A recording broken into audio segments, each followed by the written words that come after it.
Pozdravljeni vsi udeleženci. Danes smo se zbrali preko spleta na webinarju. Z nami je magistrica Dolores Korez, ki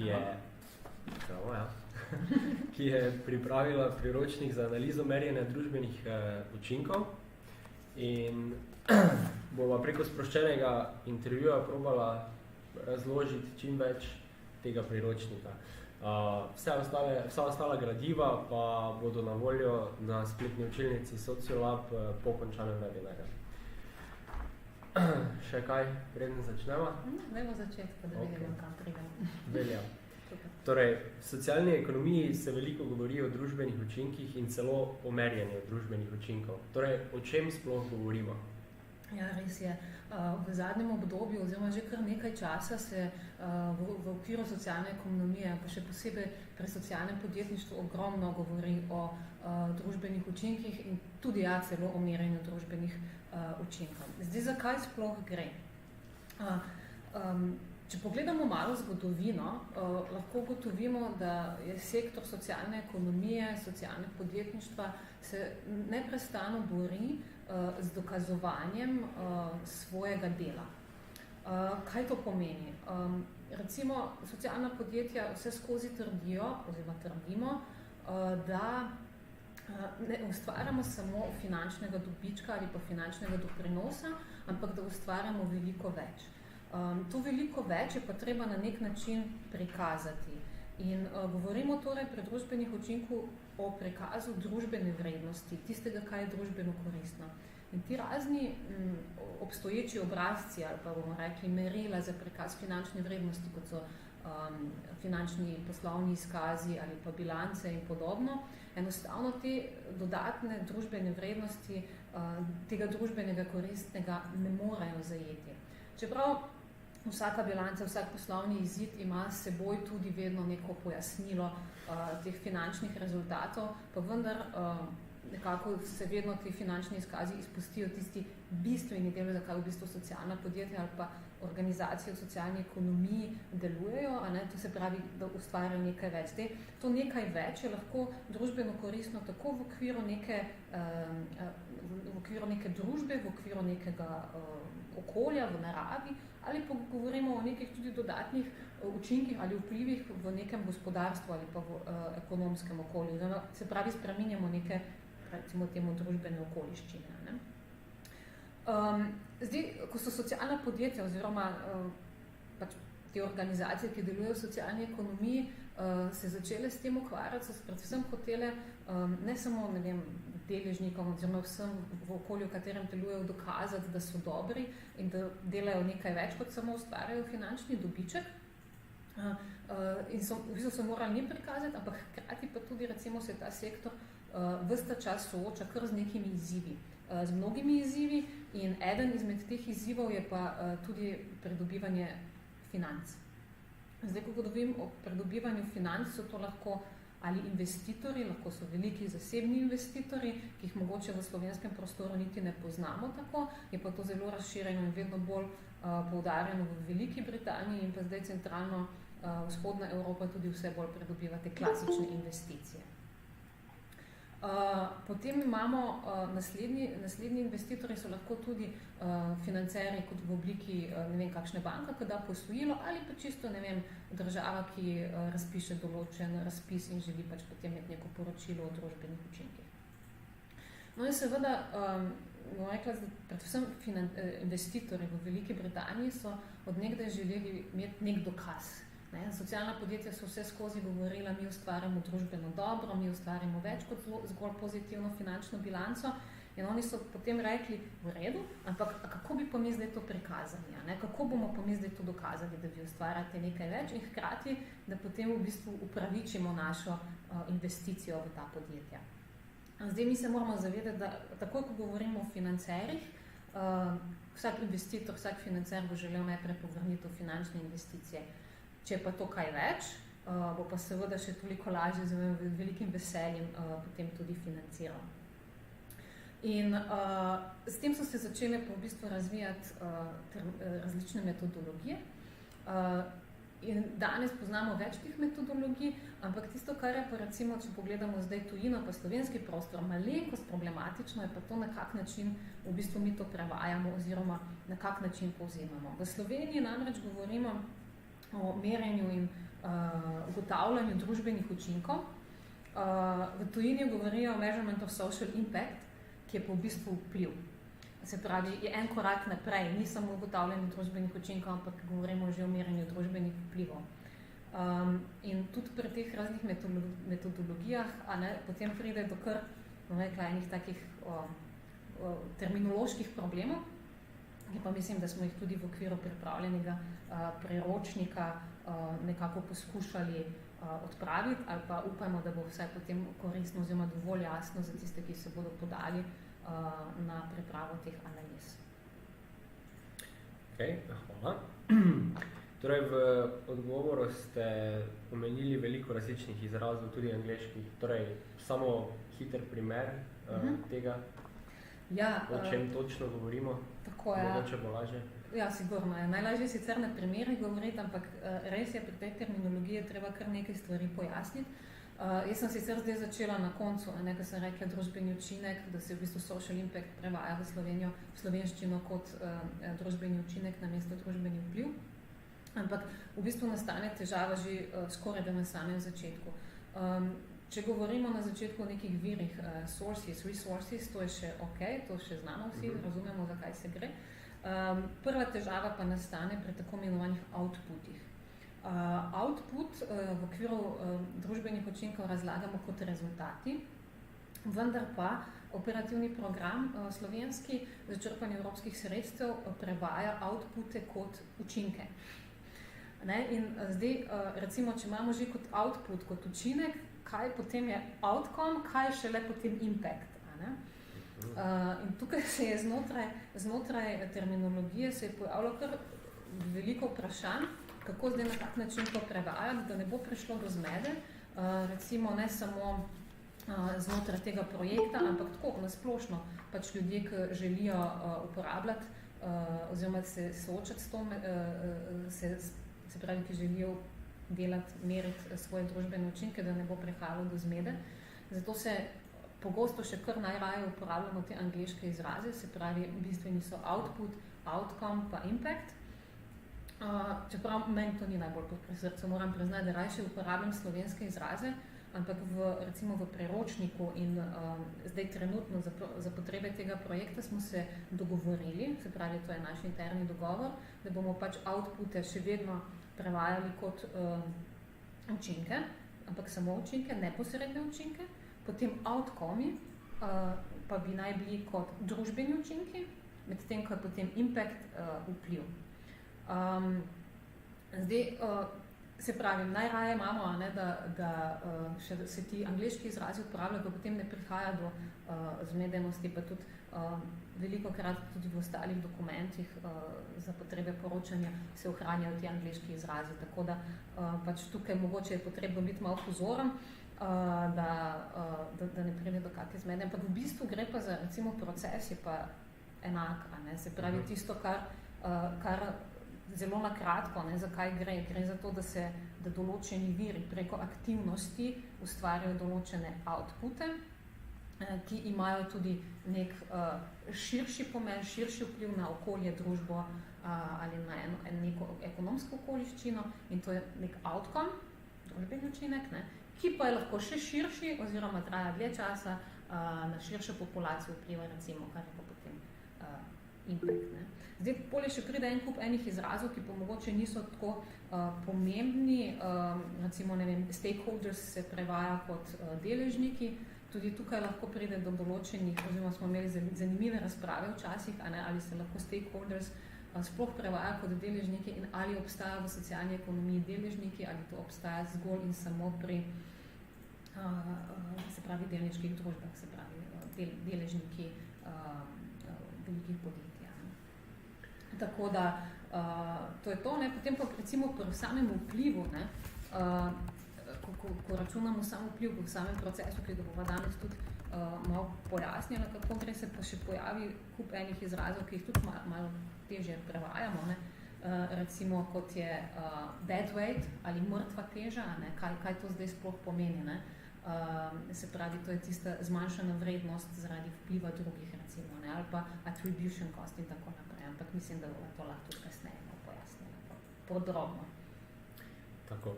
Torej, zakaj je pa merjenje družbenih učinkov sploh pomembno?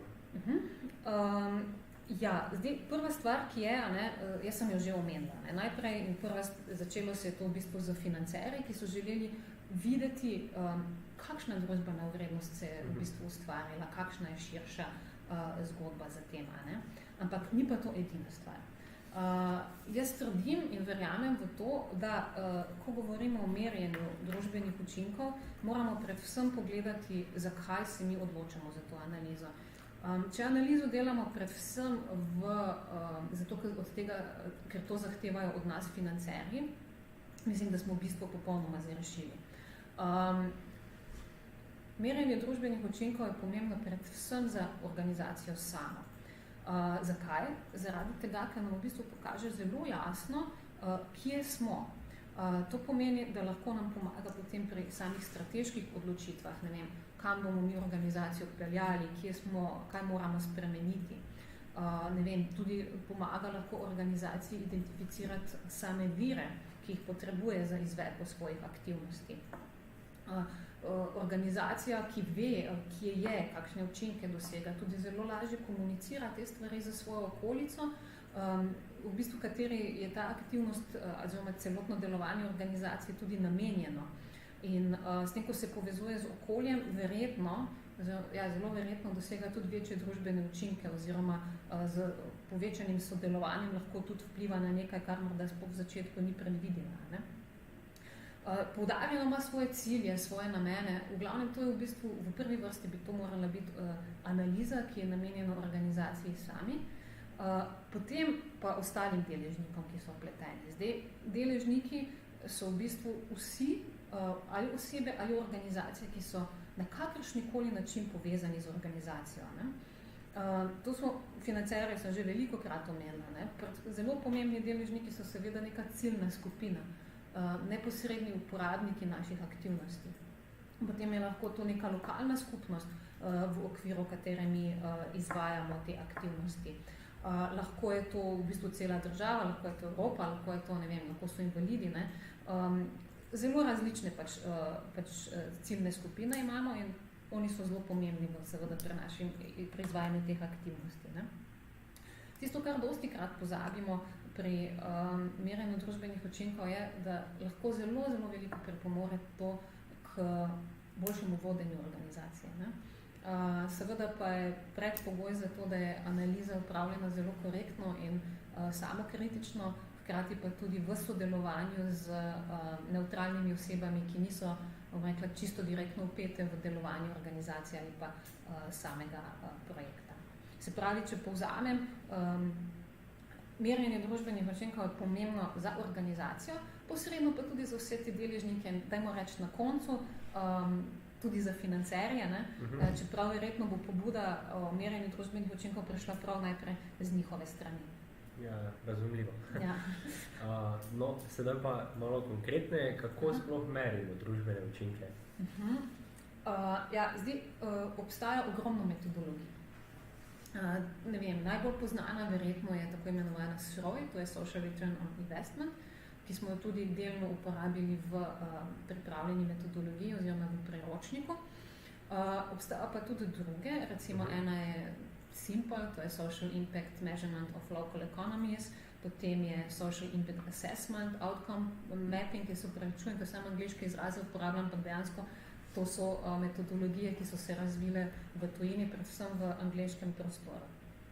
Zdaj, kljub temu, da so te metodologije se rahlo razlikujejo med seboj, pa imajo v bistvu vse eno črto, ali pa bomo reči rdečo nit, in to je tako imenovano vrednostna veriga, ki potem vsebuje točno določene elemente.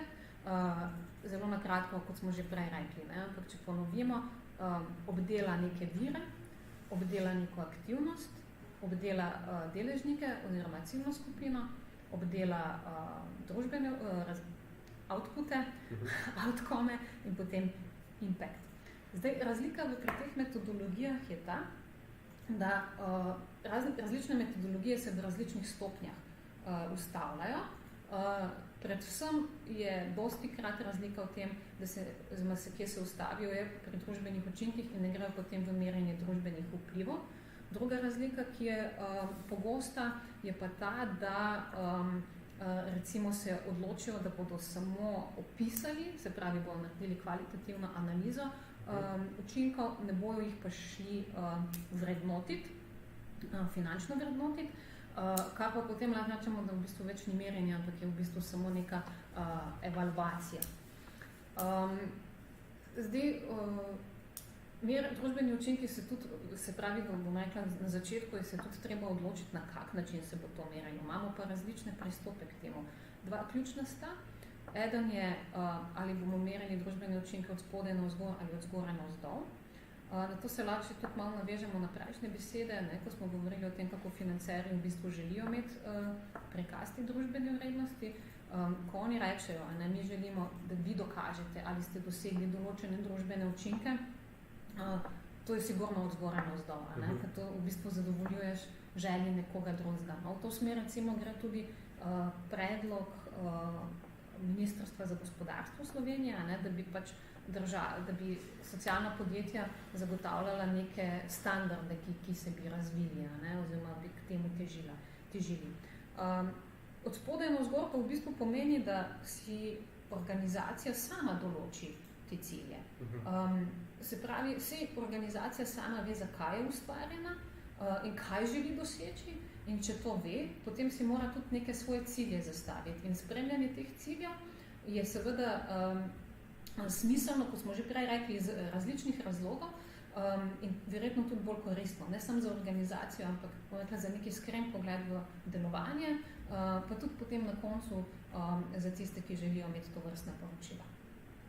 Druga bistvena odločitev, ki je v bistvu čisto predno se sploh odločimo za začetek neke analize, je pa to, ali bomo mi zdaj to aktivnost, oziroma ali bomo merjenje izvajali za končano aktivnost, ali pa recimo, če pogledamo celotno organizacijo od recimo 5 let nazaj, ali bomo pa merili učinke od danes naprej. Zdaj, kakšna je v bistvu razlika? Vse ima svoje prednosti in slabosti. Recimo pri gledanju, kadar merimo za nazaj, je največji problem to, da dostikrat svoja merila prilagodimo dejanskim rezultatom in učinkom. In potem sicer lahko rečemo en abstraktni primer, ugotovimo, da nismo naredili učinke za brezposelne, ampak smo naredili učinke za mlade, ki so še v šoli. Mislim, ampak temu lahko tudi potem seveda analizo prilagodimo.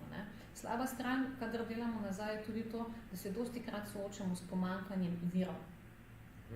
Virov za analizo, ne samih virov za izvajanje aktivnosti, ker enostavno nam niso na voljo, recimo, nismo delali intervjujev, nismo spremljali kazalnikov na način, kot bi jih morali. Zdaj, kadar pa delamo analizo za naprej, je pa v bistvu, še vedno imamo odprto to, da lahko v bistvu vse stvari zelo spreminjamo oziroma prilagajamo situacijam, mogoče celo še bolj kot za nazaj. Mi je pa, recimo meni osebno je to veliko bolj všeč, ker v bistvu merjenje družbenih učinkov je proces in v okviru tega procesa se stvari spreminjajo. To je živa stvar. Naš cilj v tem procesu pa je, da iskreno vidimo, kje smo, kaj smo dosegli in kam nas nadaljnja pot pelje. Pomembno pa je v bistvu, da pri samem merjenju sledimo vsem fazam merjenja, rečemo tako. Ok. Samo na hitro, še enkrat, po kateri metodi bomo delali, oziroma ste delali na hitro? Ja, se pravi, pripravljen priročnik metodologija je pripravljena na podlagi treh metodologij. To je SIA, tako imenovaný Social Impact Assessment, ki je v uporabi v bistvu že zelo dolgo, nekje od 70 let 20. stoletja, predvsem za vplive turizma se je uporabljala, ampak potem se je tudi razširila. Potem naslednja je Outcome Mapping, se pravi zemljevid družbenih učinkov, in pa SROI, Social Return of Investment, ki v bistvu je najbolj prepoznana metoda, je zelo razširjena metoda, morda rahlo zapletena na koncu, predvsem za tiste, ki si niso tako blizu s številkami, ampak hkrati pa v bistvu nudi nek tak celoten pregled. Ne. Zdaj, to, kar je bilo pripravljeno, ni neka znanost, nova znanost, novo odkritje, ampak je kombinacija različnih metodologij, ki so že uveljavljene. Tisto, kar pa smo nekako v smer, katero smo prišli, je pa ta, da vsak, ki se bo lotil analize merjenja družbenih učinkov, se lahko v vsaki fazi ustavi. Zakaj? Merjenje družbenih učinkov ni najbolj enostaven proces, čeprav se ga dostkrat tako jemlje. Ne? Se reče, vse to naredimo samo eno analizo. Ne? To analizo res lahko samo naredimo, ampak v bistvu, če jo vzamemo z nebo v roke, je škoda našega časa. Merjenje družbenih učinkov je proces, ki zahteva, da se temu posvetijo tudi določeni kadrovski viri, finančni viri in časovni viri. In če mi lahko to zagotovimo, potem je to v redu. Ampak ker vemo, da v Sloveniji je tako, da niso vse organizacije sposobne zagotavljati vseh teh virov ali v takem obsegu, ki bi lahko omogočile celotno merjenje družbenih učinkov, smo bili zelo pozorni na to, da se lahko organizacija, ko se tega loti, v različnih fazah ustavi. Se pravi, ne vem, če organizacija začne z merjenjem, ugotovi družbene učinke, ampak ugotovi, da nima ustreznih virov, da bi lahko nadaljevala z finančnim vrednotenjem, lahko reče, gledajte, mi smo do sem prišli, to smo ugotovili, to so naše ugotovitve, analize in se lahko tukaj ustavimo. To je v bistvu, mislim, da zelo dobro, ker želimo na ta način tudi spodbuditi organizacije, da se ne ustrašijo tega merjenja, hkrati, da ne naredijo slabo. Tisti, ki pa želijo seveda iti pa čisto do konca in izmeriti tudi ta tako imenovani povrnitveno vrednost investicije, lahko grejo pa tudi čisto do konca. Hvala. Torej, prej, ko smo se pogovarjali o merjenju družbenih učinkov, ste omeli določene faze. Torej, katere so, katere poznamo, kako potekajo? Ja, merjenje nekako razdelimo v 4 glavne faze. Prva faza je pripravljalna faza. Pripravljalna faza obsega tisto, bom rekla, najprej sploh odločitev. Zakaj smo se mi odločili, zakaj bi se mi odločili, da bomo merili družbene učinke. To mislim, da je zelo pomembno ugotovitev. Potem je pomembno, da se odločimo, kdo bo to analizo izvajal. Pa ne pregovorimo, ne vem, znotraj same organizacije, bomo povabili tudi kakšne zunanje strokovnjake, ki jih jaz vedno priporočam, predvsem zaradi te zagotavljanja neke nevtralnosti.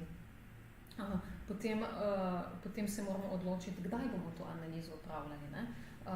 Ali jo bomo, ne vem, za naslednja 3 leta, za pretekla 3 leta, na kak način se bomo v bistvu cel proces načrtujemo, ne? Kako bomo se zdaj v bistvu mi te analize sploh lotili. Ne? In ne samo to, ampak tudi, kaj želimo zdaj mi s to analizo sploh doseči. Ali to zdaj samo poročilo za financerja, ali gre za širši pogled, ne? Ali želimo res analizirati našo organizacijo v celoti. Ne? Potem naslednja v pripravljalni fazi je tudi že zelo pomemben del, da nekako identificiramo deležnike.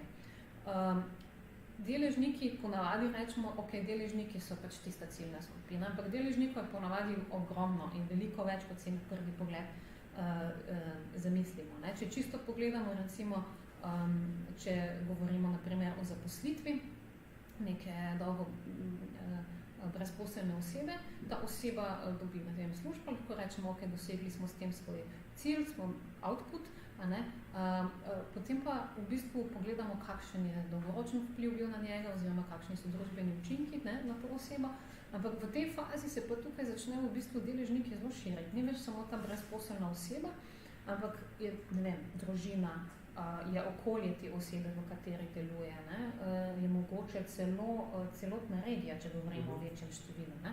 Tako da identifikacija teh deležnikov je v bistvu v tej fazi zelo pomembna. Da v bistvu sploh mi se začnemo pogovarjati, okay, kako bomo mi ugotavljali v bistvu vse te družbene učinke, s kom. Ne? Ni pa nujno, da so deležniki samo fizične osebe, lahko so tudi organizacije, s katerimi mi sodelujemo. Tudi na njih, ne vem, svojo aktivnost vplivamo, če ne drugega, recimo, če smo zelo uspešni, jih lahko motiviramo. Ne? Tako da tukaj se res pripravi oziroma v pripravljalni fazi si moramo res nek dober načrt zastaviti in tudi začeti razmišljati o kazalnikih. Ne. Kazalniki so en tak zelo pomemben, pa veliko krat spregledan del, ne, pri samih družbenih učinkih. Zato, ker jih je včasih težko določiti.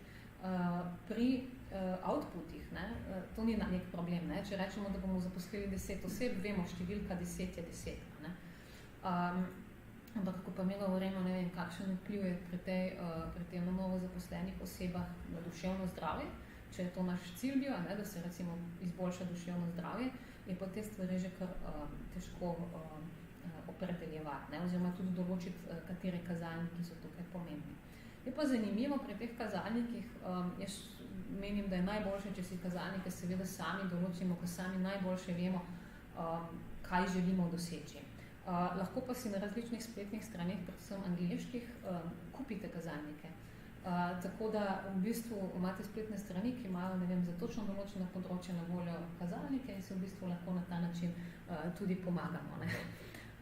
Čeprav jaz še vedno mislim, da če organizacija ve, kaj želi doseči, lahko te kazalnike tudi sama določa. Ne. Zdaj, zanimivost pri teh kazalnikih je tudi predvsem pri tistih, ki niso kvantitativne narave, ne, kako jih v bistvu opredeliti. Ne.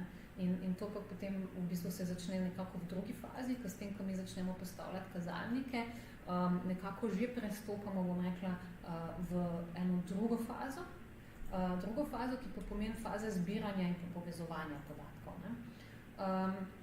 Zato, kot smo rekli, ne, najprej smo si mi pač neke kazalnike smo si izbrali, ne, in bomo zdaj rekli v redu, ne, zdaj na podlagi teh kazalnikov bomo začeli zbirati teh podatkov. Zdaj, vprašanje je, kako jih bomo zbirali, in kje sploh začeti. Ne.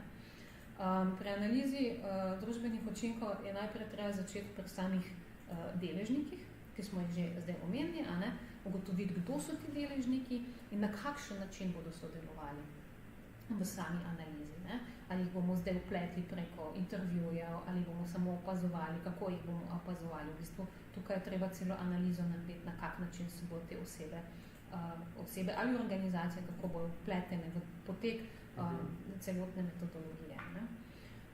Potem seveda, kako so ti deležniki, kako bodo povezani z samo aktivnostjo, ne vem, koliko bodo prispevali v organizacijo, v kakšnem številu. Ne. Zdaj, jaz skozi govorim na splošno, ne, deležniki, ne, pa ciljna skupina. Ampak znotraj te ciljne skupine imamo mi verjetno nek cilj, da bomo, ne vem, dosegli 10 oseb, 15 oseb. Se pravi, moramo zelo kvantificirati, ne, kaj želimo doseči. Ne. In pa tudi, koliko časa bodo ti deležniki vključeni. Pri teh analizah je tako, ne, ti, ne vem, ko delaš en projekt, pa kot organizacija, nekaj časa imaš ene deležnike vključene, potem pridejo drugi, tako da to se lahko zelo spremenja. Zato tudi vedno trdim, da je merjenje družbenih učinkov proces. In nič ni narobe, a ne, če recimo mi na začetku zastavimo, da bodo, ne vem, deležniki znotraj merjenja tudi, ne vem, družine brezposelnih oseb, pa pol na koncu, oziroma na koncu nekje vmes ugotovimo, da v bistvu nekega neposrednega vpliva pa tukaj ni, oziroma nekih učinkov, in da tega deležnika tudi izločimo. Ne. Zato je to konstantni proces, konstantno se nekaj spreminja, predno mi res izluščimo tisto, kar je bistveno za merjenje, oziroma bistveno za samo našo analizo in na koncu seveda za organizacijo. Ne. Zdaj, mi, ko začnemo zbirati te podatke, ne, in jih začnemo povezovati, pa moramo tudi paziti, da se zdaj ne osredotočimo samo na deležnike. Ne. Vsaka analiza se začne z viri. Se pravi, tisto, kaj moramo mi najprej pogledati, je, kakšne vire imajo, kako so ti viri povezani z aktivnostjo in tudi z deležniki. Ne. Se pravi, zdaj imamo spet v obe smeri moramo gledati, ne, kakšne so te povezave.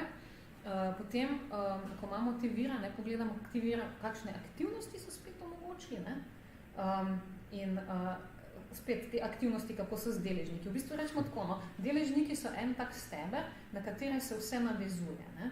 Zdaj, tisto, kar moramo mi biti tukaj pozorni, je pa to, da ne preskočimo, recimo, da ne rečemo, ok, mi imamo zdaj tukaj deležnike, ne, pa ugotovimo, da na deležnike smo zelo dobro vplivali. Ne. Ok, zelo dobro vplivali pomeni kaj, koliko virov smo za to morali uporabiti, kakšne vire smo za to morali uporabiti, na kakšen način smo pristopili do teh, da se ti ljudje boljše počutijo, recimo.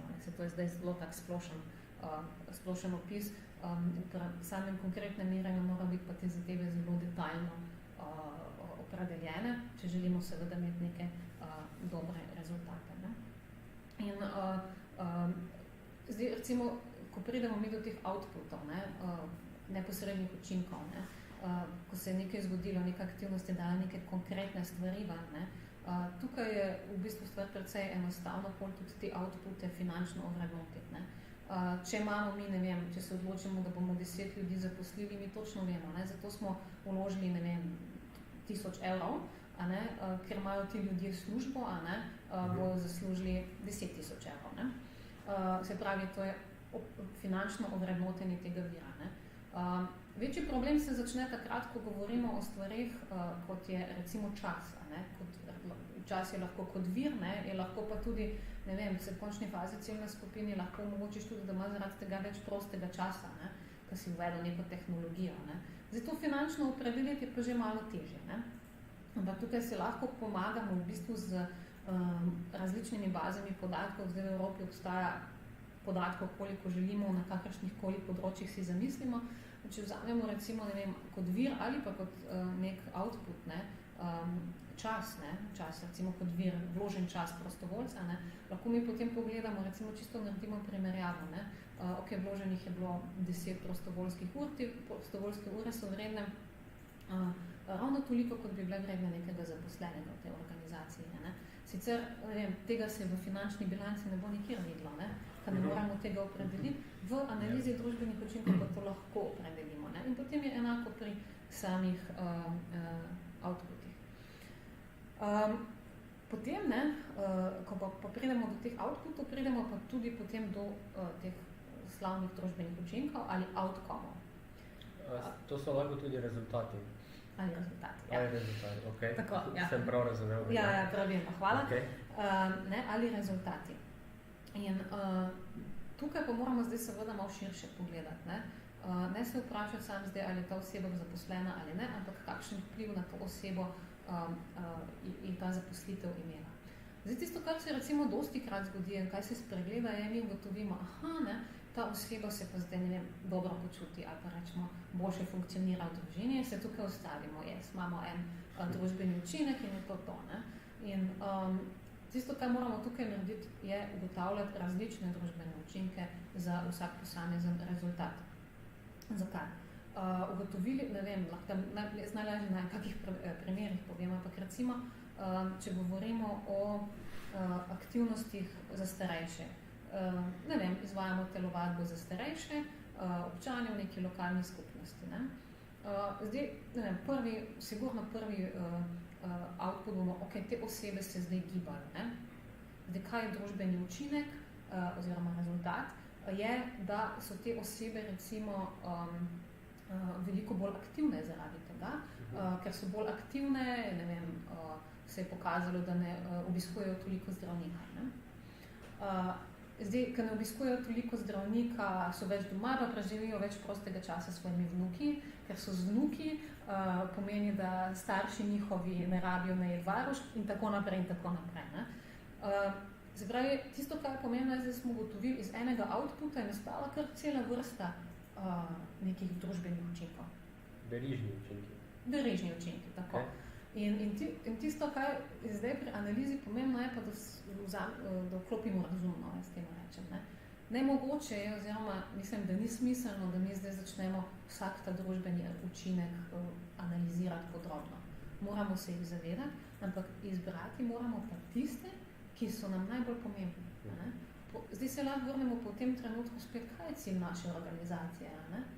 Ali v tem primeru cilj naše organizacije to, da starši ne bojo radi najemati varušk, ali cilj naše organizacije to, da se bojo ti starejši več gibali in da bojo obiskali na zdravnike. Se pravi, družbenih učinkov je ogromno. Pomembno je, da izberemo tistega, ki je za nas, za ciljno skupino, za deležnike najbolj pomemben. In ko imamo v bistvu ta družbeni učinek, ko ga izberemo, takrat se pa začne v bistvu faza analiziranja podatkov. Analiziranje podatkov predvsem finančnega vrednotenja teh družbenih učinkov. Tukaj veliko organizacij se tukaj ustavi, mnoge metodologije sploh ne predvidevajo potem ne predvidevajo finančnega vrednotenja družbenih učinkov. Recimo, meni je zelo všeč eden Angliš, en investitor, Lord Cohen, on pravi, kako boš izmeril nasmeh na obrazu otroka. To je skoraj nemogoče, čeprav si svojo aktivnostjo to povzročil, ampak z določene mere se pa stvari da tudi finančno ovrednotiti. Tisto, kar moramo biti pa tukaj zelo pozorni, je pa to, da so to ocene. In kadar govorimo o finančnem vrednotenju družbenih učinkov, mislim, da je nujno, da si pomagamo z zunanjimi ljudmi, predvsem pa ponovno z različnimi bazami podatkov. Baza podatkov je lahko, ne vem, če sem prej o starejših govorila, če oni ne obiskujejo več zdravnikov, koliko je recimo zdravstvena blagajna pri tem primarčevala. To je samo eden izmed podatkov. Organizacije se tukaj dostikrat ustavijo tudi zato, ker sploh ne vejo, kje iskati teh podatkov, oziroma ne vejo sploh, kako jih analizirati. Ampak obstajajo, ne vem, Evropa ima tega ogromno, zato mislim, da v našem prostoru si je vredno poglobiti in pogledati realno stanje. Lahko je pa tudi, ne vem, ocena družbenega učinka, ne vem, vprašaš soseda, koliko bi pa ti plačal za to, da bi se boljše počutil. Lahko gremo čisto na neko tržno vrednost. Rečemo, ne vem, kaj bi ti dal, da bi se tvoj dedek boljše počutil, da bi bil bolj aktiven, koliko bi plačal za to. In načeloma pridemo do nekih številk in te številke so lahko zelo primerjati, tisto, kar pa malo treba paziti tukaj, pa da ne pretiravamo, kar se nam zelo rado zgodi. Da, ne vem, jaz sem tudi gledala določene analize, čisto na podlagi, ki so bile narejene SROI, se pravi Social Return on Investment, in smo dobili, ne vem, rezultate, da je za vsak vložen evro povrnitev 150 evrov. Kar je v bistvu... Sliši se fajn. Sliši se super, ampak ni realno. In v bistvu, če mi ne uporabljamo realnih vrednosti, če nismo tako samo kritični, potem ne samo, da nima nobene vrednosti ta analiza, zgubljen je bil tudi čas. Hkrati pa v bistvu, bom zdaj mogoče malo strogo rekla, ampak kažemo neko slabo samopodobo celotnega sektora oziroma nesmiselnost tovrstnega analiziranja. Tako da, v bistvu, ko pa imamo enkrat opredeljene te finančne stvari, pa v bistvu lahko tudi pred vsakega financerja stopimo, rečemo, gledajte, mi verjamemo, da je naš družben učinek oziroma rezultat vreden toliko in toliko. No, ampak jaz sem že prej na začetku rekla, da se ne smemo ustaviti samo pri učinkih, čeprav mi vsi govorimo v javnosti splošnem o merjenju družbenih učinkov, ampak gremo en korak naprej in pogledamo tudi, kakšno je to merjenje družbenih vplivov, oziroma se pravi, kakšen je naš vpliv na širše okolje, še širše okolje. Čeprav včasih, recimo, ne vem, sploh v teoriji te družbeni učinki po vplivi dostikrat niso čisto jasno med seboj ločeni, do katere mere greš ti zdaj, kot rečeš, ok, to je družbeni učinek, kje je pa zdaj družbeni vpliv. Včasih se to kar malo pomeša med sabo, ampak mi smo tukaj naredili tako, da se vsekakor lahko družbene učinke finančno ovrednotim, če pa gremo potem meriti družbene vplive, se pravi v nekem širšem okolju ali pa v daljšem časovnem obdobju, pa moramo še upoštevati določene segmente oziroma določene zunanje vplive, ki delujejo na zmanjševanje vrednosti tega družbenega učinka. Mogoče tudi, ne vem, samokritičnost velja skozi celotno analizo, ampak recimo, ko mi rečemo, ok, mi smo dosegli družbeni učinek v vrednosti 100 evrov, pa lahko nekje vmes ugotovimo, da je, ne vem, ta oseba, recimo, ki smo jo izobrazili, ne vem, za menedžerja, v bistvu, da ni znanja črpala samo od nas, ampak da je črpala še, ne vem, iz drugih fakultet. In se pravi, se naš učinek za določen procent zmanjša. In potem je treba v bistvu tukaj več elementov upoštevati, zunanjih vplivov, ki v bistvu zmanjšujejo te vrednosti naše analize. In na koncu bi najprej šli do neke finančne vrednosti tega vpliva. Če pa govorimo potem seveda o računu povrnitve investicije, pa moramo v bistvu čiste ekonomske zadeve uporabiti. Ne? Ker recimo SROI, Social Return on Investment, temelji izključno in samo na tako imenovani sedanji vrednosti investicije. In verjamem, da v sektorju je veliko ekonomistov, ki pač vejo, zakaj se tukaj gre. Ne? Ogromno je pa tudi ljudi, ki tako imenovani net present value sploh ne poznajo, sploh ne vejo, zakaj se gre. Čeprav je to čist enostaven izračun, ki ti pove, koliko se splača narediti to investicijo in kakšna je pričakovana vrednost te investicije v prihodnosti. In v bistvu jaz, ne vem, ta SROI je vse, kaj treba narediti, dati številke v tabelo. Je pa seveda tukaj lahko ena velika filozofska debata, kakšne so te številke. Ne? Zdaj, če smo mi že učili te finančne vrednosti outcomov, se pravi rezultatov, je to ena stvar. Ne? Druga ali pa celo bolj pomembna stvar je pa, ker se pač pri izračunu tega uporablja tako imenovana ta stopnja diskontiranja, ki je pa lahko zelo, o njej se lahko pa res veliko pogovarjamo. Ne? Zdaj neka splošna sprejetost je, da za sektor socialne ekonomije velja 3,5% diskontne stopnje, čeprav nekateri ugovarjajo, da bi morali predvsem pri ekoloških projektih biti ta stopnja večja.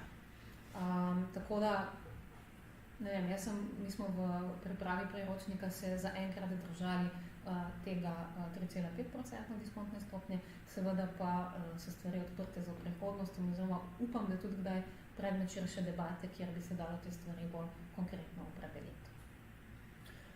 Nisem še gotovo. Aha, ok. Poleg pa še ena faza, ki je faza poročanja, to je pa zaključna faza.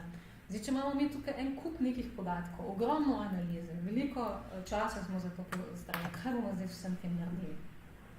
In ta zaključna faza je pa faza poročanja, ki pa je predvsem namenjena deležnikom v prvi vrsti. Ne? Naši sami organizaciji pa deležnikom. Ne? In zdaj poročanje pa mora biti dobro. Ne? Dobro pa pomeni učinkovito predstaviti podatke, ki so res pomembni. Seveda zagovarjati na ta način tudi obstoj svoje organizacije oziroma pomen svoje organizacije, zakaj je pomembno. Ni zanemarljiv del, no?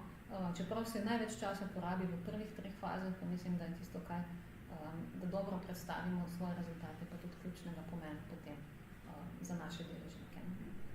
Ok, hvala. Torej, na kaj pa moramo biti najbolj pozorni pri upravljanju teh analiz? Ja. Za veliko stvari, ne? Ja, verjamem. Jaz mislim, da tisto, kar je najbolj pomembno, je to, da imamo neko rdečo nit vse skozi, da smo usklajeni, ne? Da se ne spomnimo sredi, ne vem, analizah, zdaj bomo pa mi začeli meriti nekaj drugega. Ne? Tudi to, ne, se dostkrat zgodi, recimo, da organizacije se odločijo, da bojo merile pa zdaj družbene učinke, pa je mogoče, ko se tega prvič lotijo, mogoče preveč zahteven proces. Nič ni narobe, če na začetku rečeš, da boš samo analiziral en projekt znotraj organizacije. Se to je en del organizacije. Ne? Zakaj bi zdaj šli celotno organizacijo, ker mislim, da kar precej zapletena zgodba. Ne? Se pravi, da smo v bistvu konstantni, da se zavedamo, da je to proces in da smo samo kritični. No? Jaz mislim, da je tukaj predvsem pred tistem finančnem vrednotenju učinkov in vplivov ključnega pomena, da ne pretiravamo. Torej, večkrat se je omenilo to finančno vrednotenje. Lahko še nekaj več o tem, prosim? V bistvu tisto, kar je pomembno pri tem finančnem vrednotenju, je to, da smo samokritični, ne? Da se zavedamo, kaj so neke realne cene ali realne vrednosti v našem okolju, v katerem delujemo, da si zagotovimo najširšo možno bazo različnih podatkov, s katero bomo lahko mi primerjali te družbene učinke, ne? In da bomo potem iz tega res dobili neke realne rezultate. Ne? Ni nujno, da se lotimo finančnega vrednotenja družbenih učinkov, čeprav težko rečem, da govorimo o analizi, govorimo samo o evaluaciji. Ja. Tako da to sigurno je razlika, ne? Ampak Je pa fajn, no, da tudi pogledamo, ne, tudi za razvoj, recimo, mislim, da za razvoj celega sektora je pomembno potem na koncu, da mi rečemo, ok, naše delo je vredno toliko, ne, da lahko na ta način predstavimo stvari. Ne.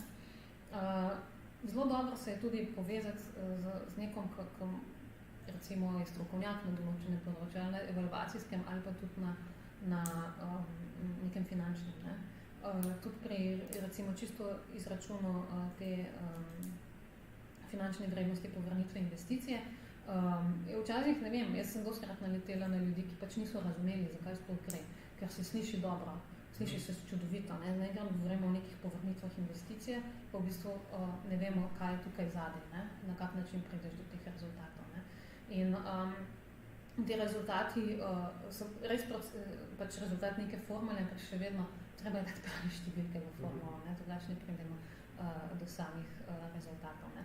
Lahko pa tudi, ne vem, na kak drugačen način izračunamo te naše vsebine. Ni nujno, da pogledamo samo povrnitev finančne, se pravi social return on investment, ne? Delamo samo to analizo. Ne? Mi lahko rečemo, gledajte, mi smo vložili, ne vem, toliko in toliko denarja v to, a ne? Naš rezultat je pa, da smo ustvarili, ne vem, veliko novih delovnih mest, ki so prinesli toliko delovnih, ki so prinesli vsakemu posamezniku takšen denar. Ne? Pri teh izračunih je tudi velik problem, ker večina ljudi ne razmišlja tako, kot razmišljajo finančniki. Ne? In je ta logika, da vrednost denarja v prihodnosti ni enaka vrednosti v trenutnem danem trenutku, v bistvu mnogim ni blizu.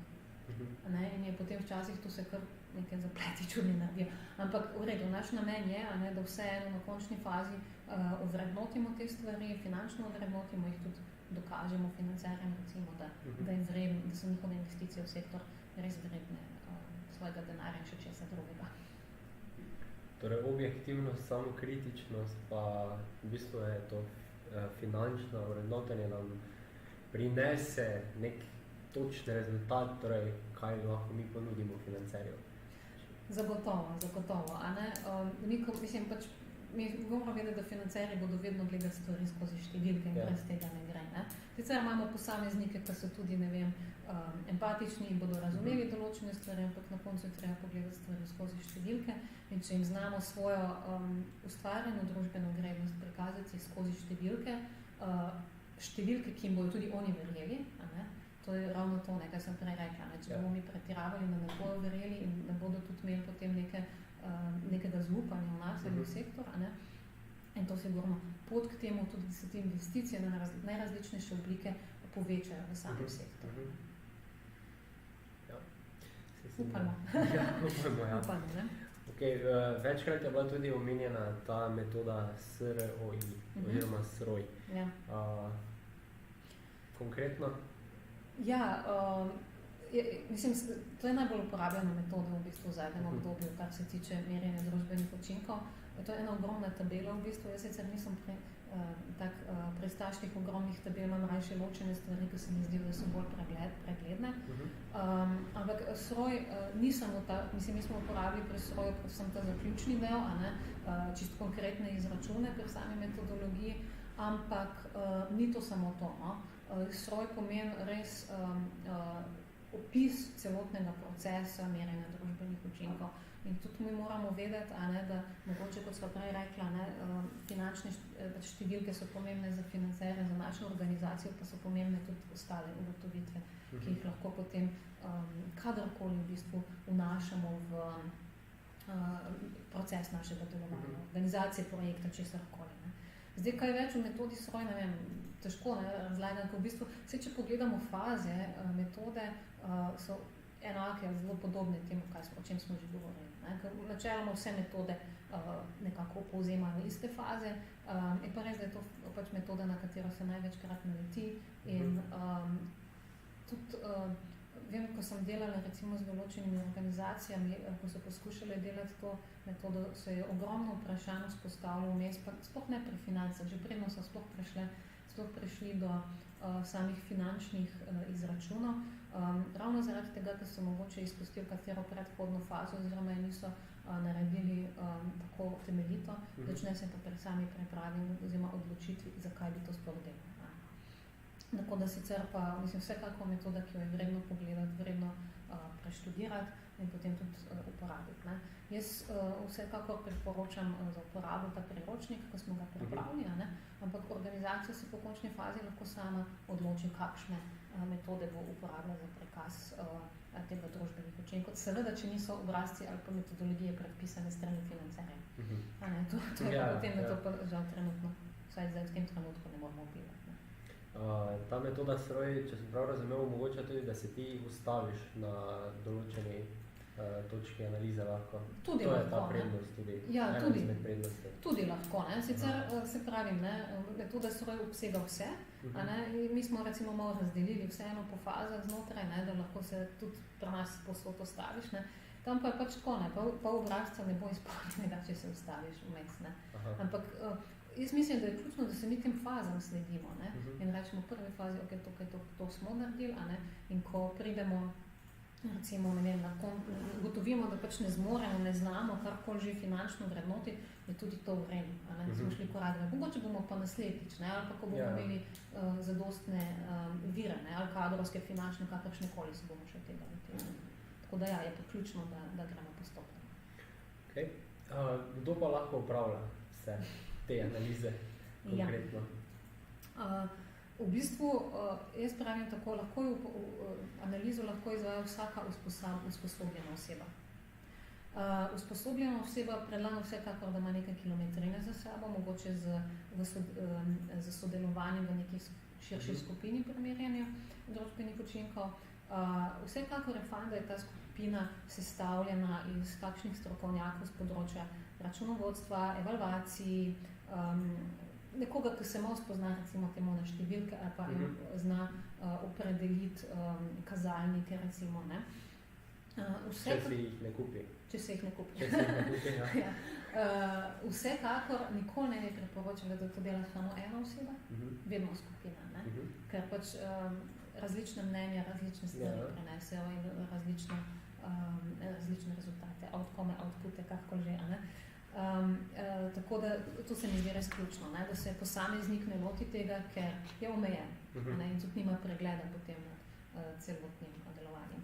In seveda je vedno dobro tudi imeti odprta ušesa, ne, in spremljati tudi, kaj se dogaja okrog nas, v smislu predvsem pri recimo izboru deležnikov, ne, je pač treba njim zelo dobro prisluhniti, ne.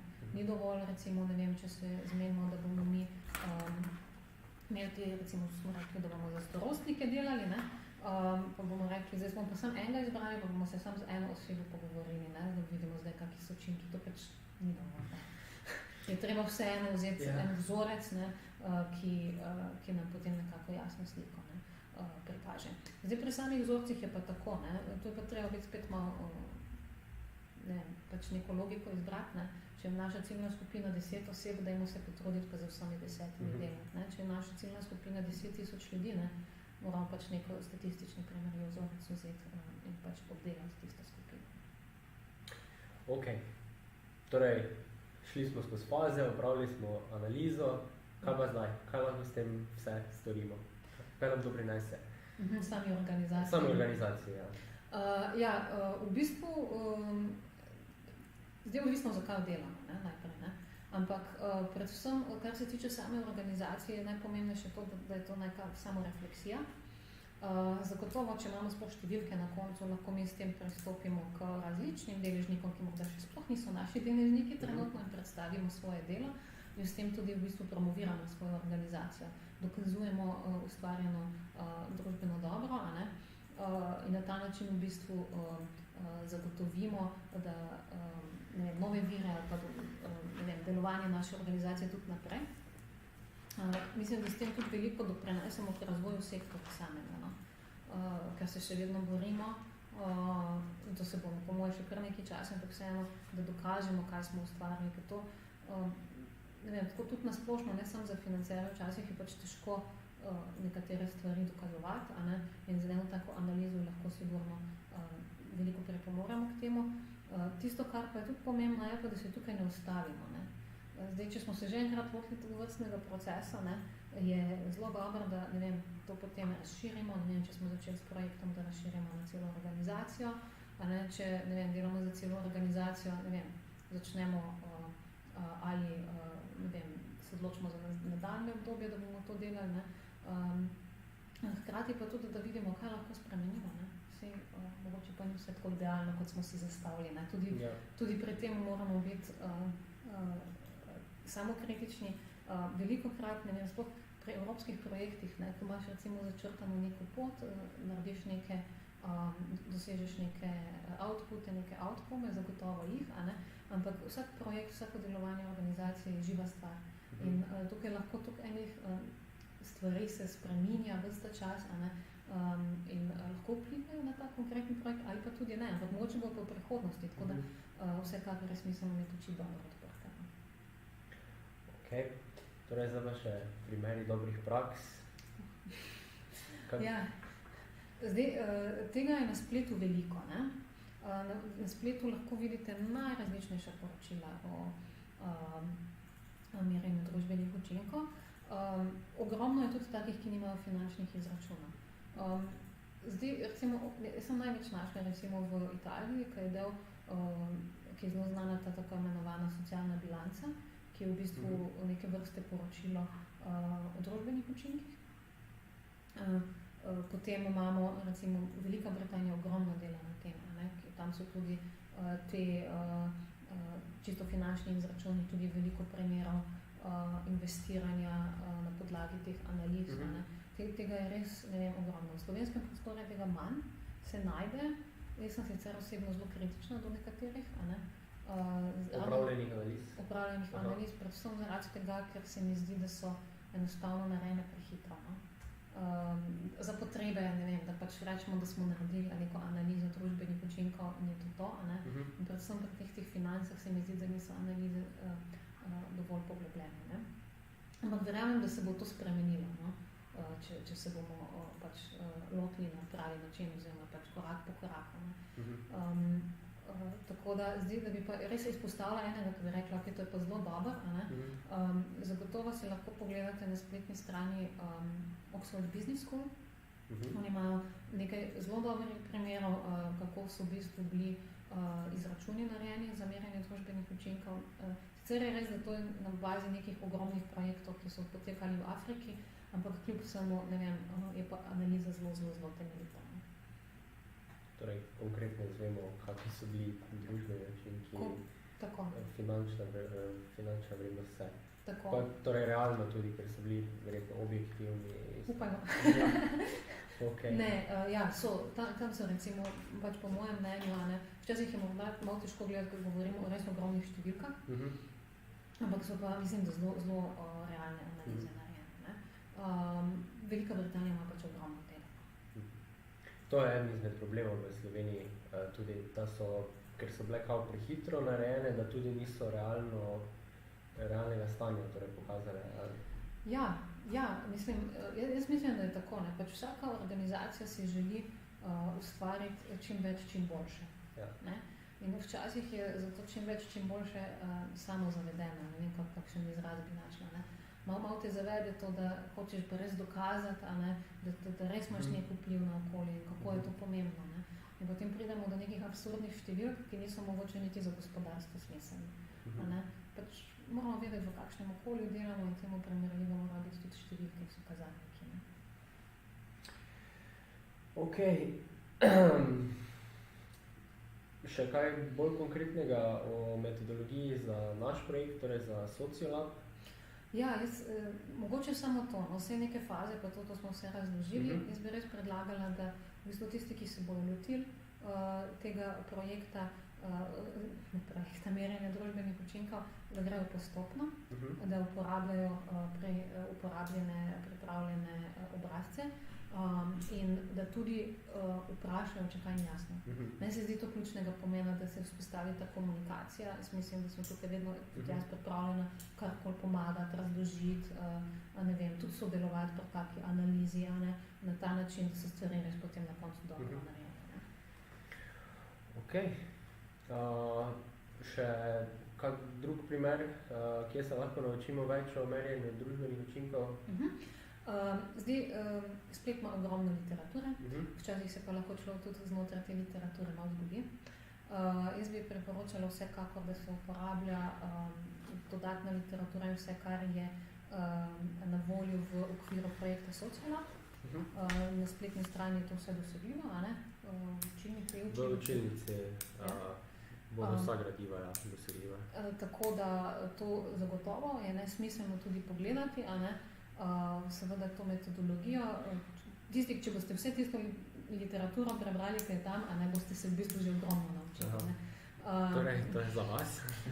Ja, tega je res ogromno.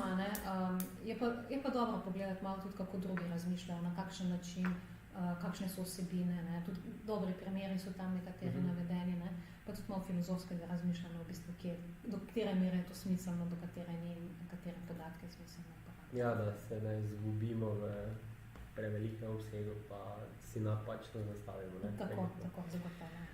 Ok, mi dva smo nekako prišla do konca, razen če še mogoče kakva opomba, sklepna misel, ker potem pa bomo dali še našim poslušalcem možnost za kakvo vprašanje konkretno. V bistvu tako, jaz bi vsekakor si želela, da se čim več ljudi odloči oziroma organizacij za upravljanje te analize. Na začetku zgleda mogoče malo zapleteno, pa ni tako zapleteno, vseeno je pa res, da zahteva neko resen pristop, tako da se poveselim sodelovanja in upam, da bomo skupaj kaj dobrega naredili. So vprašanja pa res zelo dobrodošla, ker zelo lažje na vprašanje odgovarjati, ko samo govorite o tem. Torej, za vprašanje lahko napišete ali pa, vklopite mikrofon, pa je to. Ima kdo kakšno vprašanje? Se je kdo ga pribeležil, še koga kaj zanima? Torej, Duška nas sprašuje, ali bomo 19.11. na delavnici na primeru uporabili metodologijo, ki ste jo predstavili. Ja, točno tako. Se pravi, na delavnici 19. se bo uporabila metodologija, o kateri smo zdaj govorili, v okviru katere je bila tudi pripravljena za projekt Sociolab. Bomo pa na delavnici delali na konkretnem primeru. Se pravi, samo teorijo bomo omenjali, seveda se ne moreš, brez teorije tudi ne moreš delati, bomo pa res delali na konkretnem primeru, ker na tak način se tudi da, po mojem mnenju, največ naučiti. Bomo pa samo s tem usledili, kaj smo pripravili v metodologiji za projekt Sociolab. Ok, hvala.